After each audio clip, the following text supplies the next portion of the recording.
Commander Elaine Murphy stood on the bridge of the Starseeker, her eyes fixed on the massive alien ship that hung in the darkness of space before them.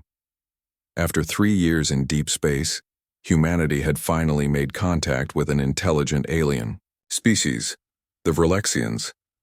"They're hailing us again, Commander," said Communications Officer Jason Baker, his fingers hovering over the control panel. "On screen," Murphy ordered, straightening her uniform. The view screen flickered to life, revealing a reptilian face with amber eyes and rows of sharp teeth. Ridged scales covered its head, and its neck flared out in a colorful display of reds and golds. "I am High Hunter Craxthal of the Verlexian Dominion," the alien said, its voice translated through the ship's computer. "Your species is unknown to us. Identify yourselves." "I am Commander Elaine Murphy of the Earth exploration vessel Starseeker. We come in peace, seeking friendship and knowledge." Craxthal's eyes narrowed, and several of the other Verlexians behind him made clicking sounds that the translation software couldn't interpret. "Your vessel appears to have defensive capabilities, yet your physical form suggests a prey species," Craxthal said. "Curious." Lieutenant Greg Harrison, the ship's tactical officer, shifted uncomfortably at his station. "Commander," he whispered. "Their body language reads as predatory. They're assessing us." Murphy nodded slightly. "High Hunter Craxthal, we suggest a cultural exchange to learn more about each other. Would you accept our invitation to come aboard? Or would you prefer we send a delegation to your vessel?" The Verlexian leader's head tilted to one side, considering. "We will come to you. Prepare to receive 3 representatives." The screen went dark. "Well, that was intense," said Engineer Sofia Diaz, who had been standing quietly at the back of the bridge. "They looked at us like we were dinner." "Let's not jump to conclusions," Murphy cautioned. "But everyone stay alert. Harrison, prepare a security team to escort our guests. Baker, notify Dr. Wells to prepare first contact protocols. Diaz, make sure our environmental systems can accommodate whatever atmosphere they might need." 90. Minutes later, 3 Verlexians stood in the Starseeker's conference room. Craxthal was joined by a science officer named Zextra and a military advisor called Vorn. They towered over the humans, standing nearly 7 feet tall with powerfully built bodies. Their scaled skin gleamed under the lights, and claws tipped their 4-fingered hands. "Your atmosphere is acceptable," Craxthal said, "though somewhat oxygen-rich for our taste. We can adjust the mix if you'd prefer," offered Dr. Leah Wells, the ship's xenobiologist. "Unnecessary. Verlexians adapt." The alien's gaze swept the room, taking in the 5 humans present. "You are the command structure of this vessel, Commander?" Murphy nodded, along with several others not present. "This is Lieutenant Harrison, Tactical, Dr. Wells, Science Officer Baker, Communications, and Engineer Diaz, Systems. You separate your hunting pack into specialized roles," observed Vorn, the military advisor. "Efficient, if unusual for soft-bodied species." Harrison raised an eyebrow at being described as part of a hunting pack, but kept his expression neutral. The cultural exchange began with presentations about each species' homeworld. The humans learned that Vralex was a high-gravity planet with dense forests and vast plains where the Verlexians had evolved as pack hunters. The aliens seemed particularly interested in Earth's diverse ecology. "Your world produced both predator and prey species with high intelligence," Zextra noted. "Most unusual. Humans evolved as omnivores," Dr. Wells explained. "We can eat both plant and animal matter. Yet you lack natural weapons," Vorn said, extending his clawed hand for comparison. "How did you survive the death predators of your world?" Lieutenant Harrison stepped forward. "We compensated in other ways. May I show you some historical information?"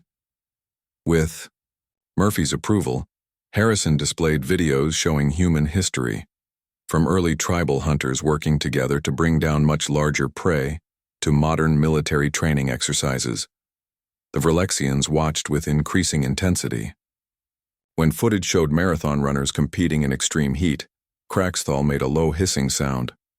"You pursue prey until it collapses from exhaustion," he said, a new note of respect in his voice. We have encountered only 2 other species in the galaxy that hunt by persistence. It's just a sport now, Harrison explained. But yes, that was one hunting technique our ancestors used. And these weapons, Thorne interrupted, pointing to a soldier disassembling and reassembling a rifle. Your hands move with surprising speed for a species without predator reflexes. The exchange continued for hours, with tension gradually easing as both species found common ground despite their differences. The Verlexians shared information about their government, a meritocracy where status was earned through tests of strength, cunning, and leadership, and about the dozen other spacefaring species they had encountered. Then the ship's alarms blared. "Commander," Baker's voice came over the intercom, "we have a critical failure in the atmospheric system for Deck C. Pressure is dropping rapidly. We have crew members trapped in Section 8. "How many?" Murphy demanded, already moving toward the DO door. 4 crew and the emergency bulkheads have malfunctioned. They can't get out." Engineer Diaz jumped to her feet. "The manual override is in Section 7. I can reach it." "Impossible," Baker replied. "Oxygen levels are already below 15% in that corridor and dropping." "I can hold my breath long enough," Diaz insisted. "If I don't, those people die." Murphy hesitated only a second. "Go." Harrison, go with her. As the 2 officers ran from the room, the Verlexians exchanged glances. "You would risk 2 to save 4? Craxthal asked. "The math seems inefficient." "We don't abandon our people," Murphy replied firmly. "Ever." Curious, the Verlexians followed as Murphy led them to a monitoring station where they could watch the rescue attempt on security feeds. Harrison and Diaz reached the edge of the affected area, and the lieutenant helped Diaz prepare. "The override requires a 12-digit code," Harrison told the engineer. "You'll have about 2 minutes of useful consciousness in those conditions." Diaz nodded, taking deep breaths to prepare. "I'll make it count." The security feed showed Diaz taking one final deep breath before Harrison opened the emergency door. She sprinted into the decompressing corridor, fighting against the escaping air. The Verlexians watched intently as she reached the panel, pulled it open, and began entering the override code. 90 seconds passed, then 2 minutes. Diaz's movements slowed, but her fingers kept working. At 2 minutes and 40 seconds, she hit the final button, and the emergency doors opened, allowing the trapped crew to escape. Only then did Diaz collapse. Harrison rushed in with an oxygen mask, dragging her to safety as emergency teams arrived. 3 minutes, Zexitra whispered, without breathing. Impossible. Later, with the crisis resolved and Diaz recovering in medical, Craxthal requested a private communication with Murphy. "Commander, I must amend my earlier assessment of your species," the Verlexian said. "What we witnessed today, the endurance, the selflessness, the pack loyalty, these are qualities we respect. Thank you, High Hunter. I must also send an updated report to my government," Craxthal continued. "Your humans may appear to be prey, but you do not behave as prey should. You are something else." As the Verlexian delegation prepared to return to their ship, Murphy couldn't help noticing the changed way they looked at her crew, not with hunger but with a newfound caution. That night, in his private quarters aboard the Verlexian vessel, Craxthal recorded a message to the Dominion Council. "These humans may look like prey, but they behave like something else entirely. They persist beyond reason. They sacrifice for their pack. They adapt like no species we have encountered. Recommend careful approach. These soft creatures may prove far more dangerous than they appear." 6 months after first contact with the Verlexians, Commander Elaine Murphy received a surprising message. The reptilian species had invited humans to participate in their sacred tradition, the Hunter Games. According to Lieutenant Harrison, this honor had never before been extended to what the Verlexians called a prey species. "It's either a great honor or a trap," said Harrison as they discussed the invitation in the Starseekers conference room. "Maybe both. Or they just want to study us more closely," suggested Dr. Wells. "After Sophia's rescue stunt, they've been watching us like hawks." Engineer Diaz, fully recovered from her near suffocation, shrugged. Let them watch. I'm more interested in seeing how they live. Commander Murphy considered their options. Declining would seem fearful, but accepting might put her crew at risk. Finally, she made her decision.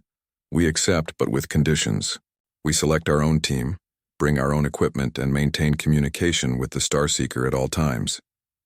The Verlexians agreed, and within 2 weeks, a small human team prepared to depart.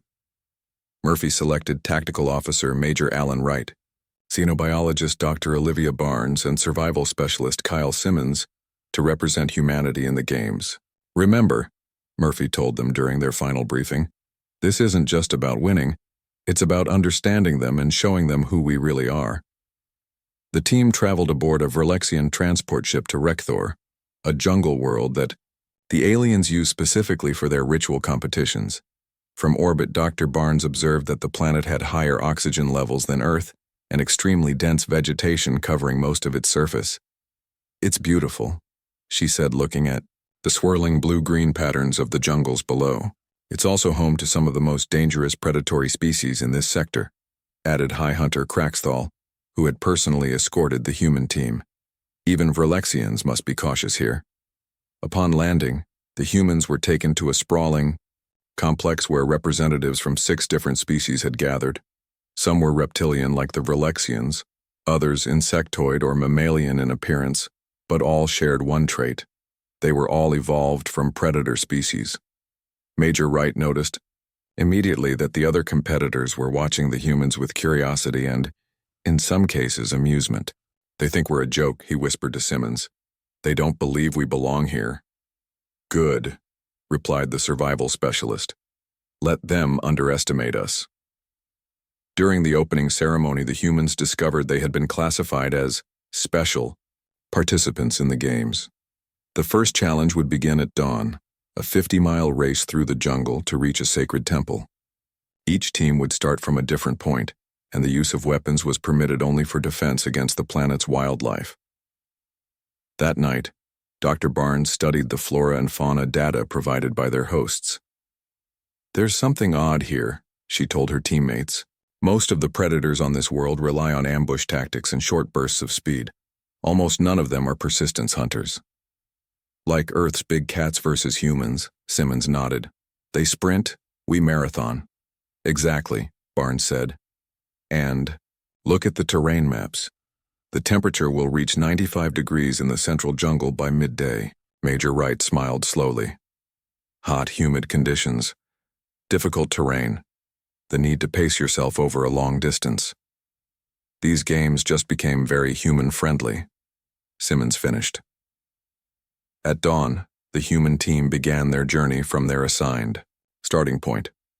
While the other species raced ahead at impressive speeds, the humans maintained a steady, ground-covering jog that they could sustain for hours. 3 hours into the race, they encountered their first Rekthor predator, a 6-legged reptile with a frill of colorful spines. It charged at them from the underbrush, but Wright was ready. He fired a stun round from his defensive weapon, and the creature retreated. They're watching us, Barnes said, pointing to a nearly invisible drone hovering among the leaves above. Everything we do is being monitored. By midday, as Barnes had predicted, the temperature in the jungle had become stifling. The humans were sweating heavily but continued their steady pace, stopping only briefly at streams to refill their water containers and cool themselves down. In the 8th hour of the race, they began passing other competitors. First, a team of insectoid aliens collapsed from heat exhaustion. Then they overtook a group of feline competitors who had sprinted early and now moved sluggishly, their energy reserves depleted. They're not used to this, Wright observed. They rely on bursts of speed, not endurance. Even some of the Verlexians were struggling in the conditions. The humans found a Verlexian warrior named Sorn leaning against a tree, his scaled skin dry and his breathing labored. You should rest at the stream half a mile back, Barnes told him, offering him some of their water. The Verlexian stared at them in disbelief. You would aid a competitor? We would aid anyone in distress, Simmons replied simply. Sorn drank the water, but refused to withdraw from the race. I will continue. Honor demands it. The humans nodded respectfully and continued their steady pace, leaving the struggling Verlexian behind once more. By sunset, the human team had reached the sacred temple, coming in third place overall behind two other species but ahead of the Verlexians. The monitors showed that several teams were still hours away, and some had withdrawn entirely. In the communal area where competitors recovered after the race, the atmosphere had changed. The other species no longer looked at the humans with amusement, but with a new wariness. "How did you maintain that pace for 12 hours?" asked a reptilian competitor. "Your muscles should have failed. We evolved for exactly this kind of hunting," Wright explained. "On Earth, before we had advanced weapons, humans would often chase prey until it collapsed from exhaustion." The alien blinked its vertical eyelids slowly. "Your prey feared not your claws or fangs, but your relentless pursuit." That night, the humans discovered their quarters were equipped with sophisticated monitoring equipment, including devices that measured their vital signs as they slept. Dr. Barnes carefully examined one of the tiny sensors. "They're studying us," she told Wright and Simmons. "This isn't just a competition, it's research." The next morning, High Hunter Craxathal invited the human team to observe the second challenge from a viewing platform, rather than participate. The task involved underwater hunting, which would have placed the humans at a significant disadvantage. As they watched the other species compete, Craxathal spoke quietly to Major Wright. "Your team performed unexpectedly well yesterday," the Verlexian said. "Many believed you would withdraw after the first few hours." "Humans don't give up easily," Wright replied. "So we observed. Your Dr. Barnes aided our warrior Sorn despite gaining no advantage from it. Your team maintained the same pace throughout the course. You moved like—" Craxathal seemed to search for the right word. "Like death itself. Slow, inevitable, unstoppable." Later that day, during a formal dinner with all competitors, the human team was approached by representatives from each species. What had begun as cautious curiosity was evolving into respectful interest. They asked questions about Earth, about human hunting techniques, about how a species with no natural weapons had become spacefaring. As the night ended, Dr. Barnes found herself alone with Craxathal on a balcony overlooking the jungle. "You invited us here to study us, didn't you?" she asked directly. The games were just an excuse. The Verlexian's expression was unreadable, but he inclined his head slightly. "The Dominion Council required more data. Your species is difficult to classify." "And what have you learned?" Craxathal looked out at the darkness of the jungle. "That appearances deceive. That prey can become predator through qualities we had not considered valuable. That perhaps the galaxy's understanding of evolutionary paths is incomplete." As the humans prepared to return to the Starseeker the following day, Barnes noticed that the news of their performance had spread. The other competitors no longer walked close to the humans. They kept their distance as one might from an unpredictable predator. In his private quarters, Craxathal recorded another message to the Dominion Council. "The humans pursue like death itself, slow, inevitable, unstoppable. They cooperate in ways our species cannot comprehend, aiding even competitors when logic dictates they should not.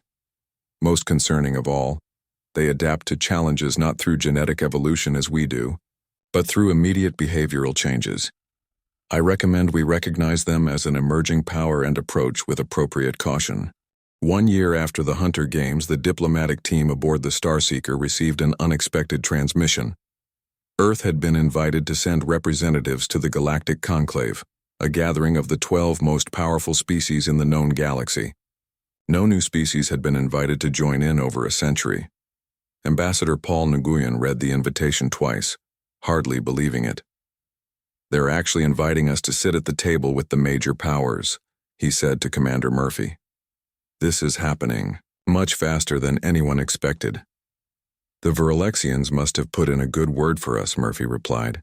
"After the games, several of their high-ranking officials visited Earth." "Or maybe they're afraid of what we'll do if left out," suggested Lieutenant Harrison. "Better to keep the unpredictable humans where they can see us."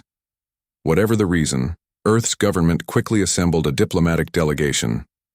Ambassador Nguyen would lead the team, with Commander Murphy representing the Space Exploration Division and Security Chief Maria Ortiz handling protection.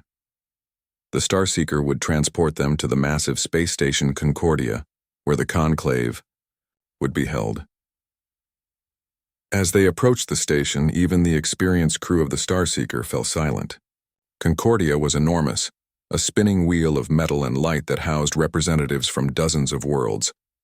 Docking bays held ships of every imaginable design, from the organic-looking vessels of the hive-minded Zika-3 to the crystalline structures of the Etherians.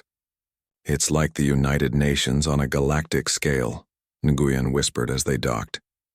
They were met by a delegation of station officials, including representatives from several species. A tall, blue-skinned humanoid stepped forward. "Welcome to Concordia. I am Coordinator Lith of the Moravian Collective. We will escort you to your quarters and provide orientation for the proceedings." As they walked through the station's wide corridors, the humans drew curious stares from aliens of all descriptions. Some looked recognizably predatory, with sharp teeth or claws. Others seemed more peaceful, but all watched the newcomers with interest. "Your species is causing quite a stir," Coordinator Lith told them as they walked. "It is unusual for a newly discovered civilization to be invited so quickly to the conclave. We're honored by the invitation," Nguyen replied diplomatically. "May I ask why we were included?" The Moravian's expression was unreadable. "That is a question best answered by the High Council. The formal introductions begin tomorrow." The next morning, the human delegation entered the Grand Chamber, a vast circular room with 12 elevated platforms arranged in a circle. Each platform held representatives from one of the major species. A smaller 13th platform had been added, clearly meant for the humans. As they took their places, Ambassador Nguyen studied the other delegations. The Vrelexians were easy to spot with their reptilian features. Beside them sat the crystalline Etherians, their bodies refracting light in hypnotic patterns. The hive-minded Zika-3 moved as one organism, despite having 5 separate bodies. And the technologically advanced Moravians, with their blue skin and calculating eyes, seemed to be analyzing everything and everyone. A deep tone resonated through the chamber, and a central platform rose from the floor. On it stood an ancient-looking Vrelexian with elaborate scale patterns that marked him as a high-ranking elder. "I am Elder Thrakval, current speaker of the conclave," he announced. "Today, we welcome the 13th member species to our council, the humans of Earth." One by one, each species was formally introduced, with a brief description of their home world and major characteristics. When it came time for the Vrelexians, Elder Thrakval paused significantly. "And I present the Vrelexian Dominion, masters of 50 star systems," he said, "and sponsors of our newest members, the humans of Earth, whom we recognize as the Enduring Ones." A murmur rippled through the chamber. Commander Murphy leaned toward Nguyen. "That title, the Enduring Ones, it means something important to them. Look at the reactions." Indeed, several of the delegations were showing signs of surprise or concern. The Etherian crystals pulsed with rapid color changes, and the Zuk-3 representatives had drawn closer together, their hive mind clearly processing this new information. The formal session continued with discussions of trade routes, territorial boundaries, and resource sharing. The humans mostly listened, learning the complex dynamics between the established powers. They quickly realized that the conclave was divided into informal alliances and old rivalries that would take years to fully understand. During a recess, Ambassador Nguyen was approached by a Moravian representative named Kelzin, whose rank insignia marked him as a supreme intellect. "Your species has made quite an impression on the Vrelexians," Kelzin said. "They do not bestow titles lightly." "We found them to be honorable allies," Nguyen replied carefully. "Indeed. But I wonder, what did your species do to earn such respect from the galaxy's most feared hunters?" Before Nguyen could answer, alarms blared throughout the station. Emergency lights flashed along the corridors and a computerized voice announced, "Environmental system failure detected in sectors 7 through 12. All personnel evacuate to designated safe zones." Security Chief Ortiz was immediately on alert. "That's not far from here," she said, checking her handheld scanner. "And it includes the central hub where environmental controls are managed." The evacuation began in orderly fashion, with station security directing everyone to safety zones. But Commander Murphy noticed something odd. "The ZAC-3 delegation isn't evacuating," she pointed out. "They're heading toward the affected sectors." Ortiz frowned. "And look at the atmospheric readings. Oxygen levels dropping, replaced with methane and nitrogen compounds. That mixture would be lethal to most species but perfect for ZIC-3 physiology," finished Nguyen. "This isn't an accident." The station's security forces were quickly overwhelmed. Communications went down next, and reports came in that the emergency response teams had been cut off from the central hub. In the growing chaos, Ambassador Nguyen made a quick decision. "We need to restore environmental controls before people start dying. Commander Murphy, coordinate with the other delegations to get everyone to safety. Ortiz, you're with me. We're going to the central hub." "That area is already contaminated," warned Coordinator Lith, who had stayed with the human group. "Your species cannot survive those atmospheric conditions." "We'll manage," Ortiz said grimly, already pulling emergency breathing apparatus from her kit. "We're quite good at surviving, where we shouldn't." While Murphy organized the evacuation efforts, Nguyen and Ortiz made their way toward the central hub. The corridors were already filling with toxic gas, forcing them to move quickly through the thinning oxygen. Their emergency breathers would only last 30 minutes. They encountered two Etherians trying to reach the same destination, but the crystalline beings were clearly struggling in the changing atmosphere. "Their respiratory systems are failing," Ortiz said, checking her scanner. "The methane is crystallizing in their breathing channels." Without hesitation, Nguyen helped one of the Etherians while Ortiz supported the other. Together they continued toward the central hub. When they finally reached the environmental control room, they found 5 ZK-3 already there, manipulating the controls. Nguyen's breather was running low, and Ortiz had been injured by falling debris when a small explosion had rocked the section. "We can't take them in direct combat," Ortiz said, assessing the situation despite her injuries. "We need to outsmart them." Using improvised tools and quick thinking, the humans created a diversion. In an adjacent section, when the ZAC-3 sent 2 of their number to investigate, Ortiz used her remaining strength to overpower one of the 3 remaining aliens, while Nguyen and the Etherians dealt with the others. With the control room secured, Nguyen, whose technical skills were limited, worked with the Etherians to restore proper atmospheric conditions. Their breathing apparatus had failed completely by now, and all of them were struggling to function in the toxic environment. "Just a few more minutes," Nguyen gasped as he input the final command sequences. Beside him, Ortiz continued to stand guard despite her injuries and the poisonous air burning her lungs. When station security finally broke through to the control room an hour later, they found the humans and Etherians barely conscious but successful. The environmental systems were coming back online, and the station was saved. In the medical center afterward, the human delegation was visited by representatives from every major species. The Etherian matriarch, who had previously dismissed humans as insignificant, now stood before them with her crystals glowing a respectful blue. "Your bodies are fragile," she said in her musical voice, "yet you endured conditions that would kill most species. You protected those not of your kind. You adapted using only what tools were at hand. We have misjudged what strength truly means." Later that evening, unknown to the humans, the leaders of the 12 established species held a private emergency meeting. The Moravian Supreme Intellect Kelzin addressed the gathering. The humans lacked natural weapons, yet they transform everything around them into weapons. They lack natural armor, yet they endure conditions that would kill us. Their bodies are physically weaker than ours, yet they accomplish what we cannot. What exactly are we dealing with?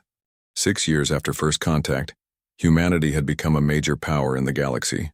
Earthships traveled freely through space once dominated by older species. Human innovations in medicine, engineering, and agriculture were spreading to worlds that had once viewed them with suspicion. The victory over the Kreldak had earned humans a reputation as warriors, but their willingness to share knowledge and help rebuild devastated worlds had earned them something more valuable: respect. Captain Samantha Lewis stood on the bridge of the exploration vessel Pathfinder, Earth's most advanced ship. Unlike the warships that had fought the Kreldak, the Pathfinder was built for discovery. Its curved hull housed laboratories and observation decks rather than weapon systems. "Captain, we're receiving a transmission," reported communications officer Eric Daniels. "It's on a frequency I've never seen before." "Source?" Lewis asked, moving to his station. "Unknown, ma'am. But it's coming from the direction of the galactic core." Lewis frowned. The galactic core was largely unexplored territory, too dense with stars and radiation for safe travel. "Put it through." The message was brief and cryptic: coordinates for a star system near the core, a time, and a phrase that the ship's computer translated as, "The Council awaits." "Could be a trap," suggested diplomatic officer Frank Miller. "We've made enemies as well as friends." Lewis considered their options. The Pathfinder was 3 months into its mission of charting unexplored regions. Investigating this message would mean a significant detour. "The signature has elements similar to Verlexian communications," Daniels noted, "but it's definitely not standard Verlexian." "Set course for the coordinates," Lewis decided. "But approach with caution. Full scans before we enter the system." 2 weeks later, the Pathfinder dropped out of faster-than-light travel at the edge of an unremarkable star system. Scans showed a single habitable planet orbiting an aging yellow star. "No artificial satellites," reported Science Officer Linda Chen. "No signs of technology. But there's something strange about the planet's surface, perfectly regular structures that don't appear natural." As they moved closer, they detected an energy field surrounding the planet. Not a weapon or shield, but a signal dampener that explained why this system had never been discovered by long-range scans. "We're being hailed," Daniels announced. "Same frequency as before." The view screen showed a familiar face: High Hunter Craxthal of the Verlexians. "Captain Lewis, your punctuality is appreciated. You are cleared to approach and land at the transmitted coordinates. Come unarmed with only your diplomatic officer." Lewis and Miller took a shuttle down to the planet's surface. They landed in a valley surrounded by strange, geometrically perfect rock formations. In the center stood a structure that seemed to shimmer between states of matter, sometimes solid stone, sometimes liquid light.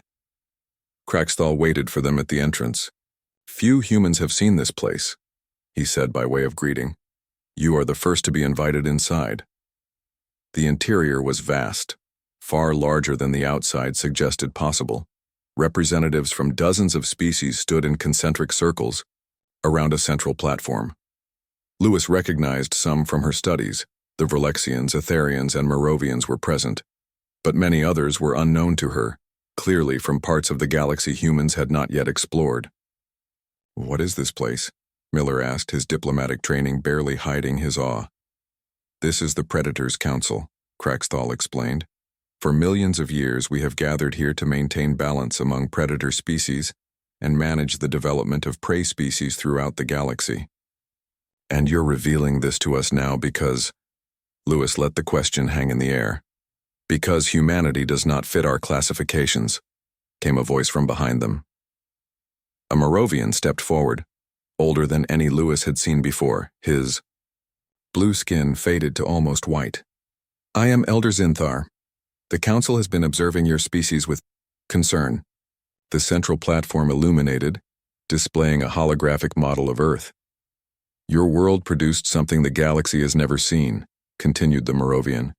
"Your endurance, adaptability, and cooperative behavior are prey characteristics." The hologram showed early humans working together to hunt larger animals, but your aggression, territorial expansion, and technological weaponization are predator traits. Now the hologram displayed modern human cities, spacecraft, and military forces.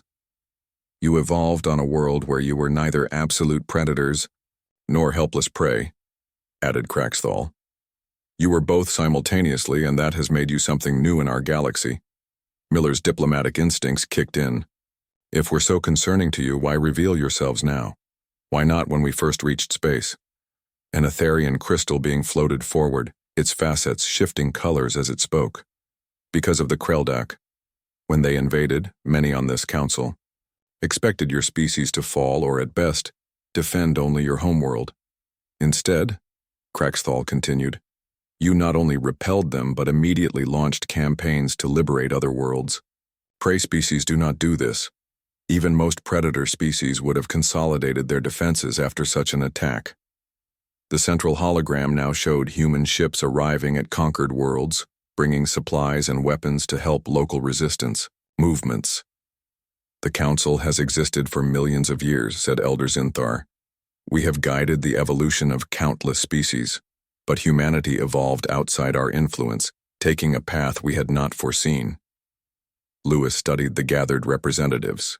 Though their body language varied widely between species, she sensed a common emotion: unease. So what happens now? She asked directly. Is this a warning? A threat? It is a decision point, replied Craxthal.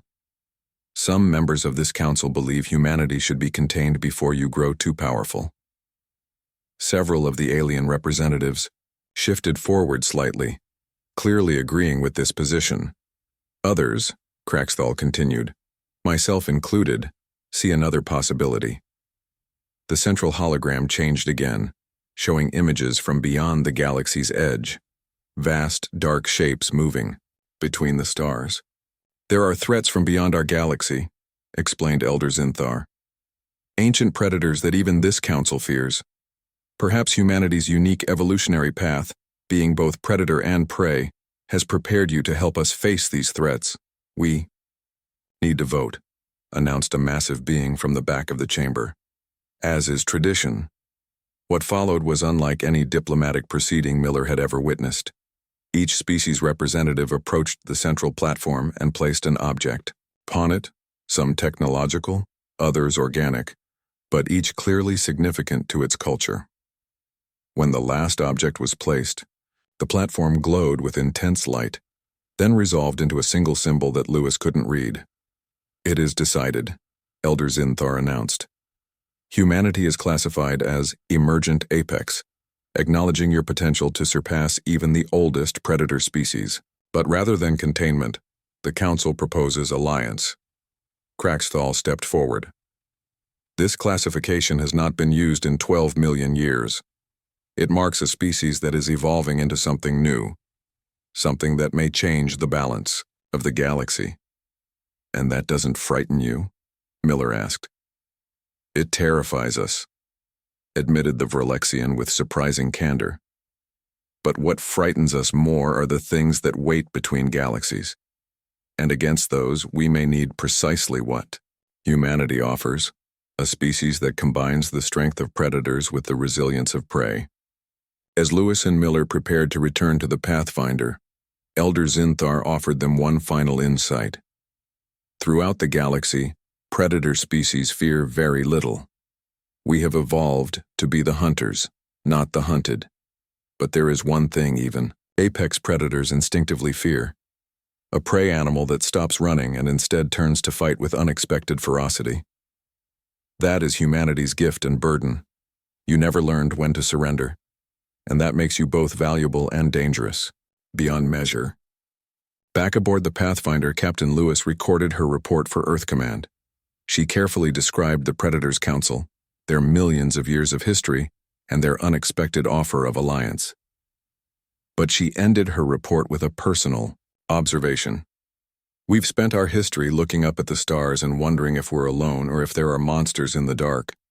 Today I learned that we are not alone, and that to many of the oldest species in the galaxy, we are the monsters. Not because we're cruel or evil, but because we're unpredictable. We combine traits that evolutionary logic said should never exist, together. Earth created something the galaxy has never seen before, and that's why humanity is feared even by the galaxy's apex predators. Not because we're stronger or faster or more advanced, but because we're something entirely new. The warning came without time to prepare. Massive ships appeared at the edge of multiple solar systems, their designs unlike anything recorded in the galactic database. The Verlexians were the first to engage these unknown vessels, and the first to learn a harsh truth. The galaxy had a new apex predator.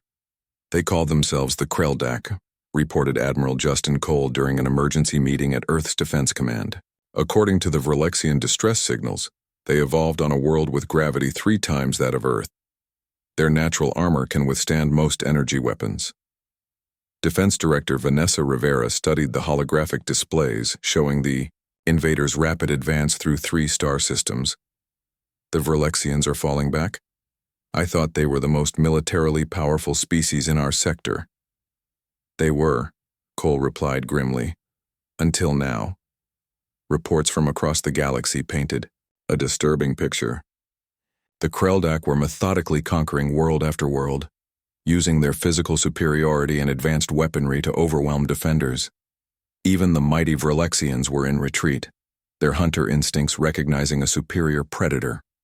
Earth had only weeks to prepare before the Kreldak would reach their solar system. We can't match them in direct combat, Cole told the assembled military leaders. From what we've gathered, they evolved on a death world. They stand 9 feet tall, with natural armor that can stop bullets. Their ships are essentially moving fortresses. Then we don't fight them directly, Rivera said. We fight them like humans always have, by changing the rules. What followed was an unprecedented global mobilization. Every nation on Earth contributed resources and personnel to a unified defense strategy. Scientists and engineers worked around the clock to modify existing weapons. Military strategists studied the limited data on Kreldak tactics, looking for patterns and weaknesses. When the Kreldak fleet arrived in Earth's solar system, they encountered something unexpected: no resistance at all in the outer system. Earth's defense fleet wasn't positioned to protect the outer planets or mining colonies. Instead, they found a series of automated beacons broadcasting the same message in all known galactic languages. We welcome peaceful contact. If your intentions are hostile, be warned. We will defend our home. The Kreldak Supreme Huntmaster Vorgash was unimpressed.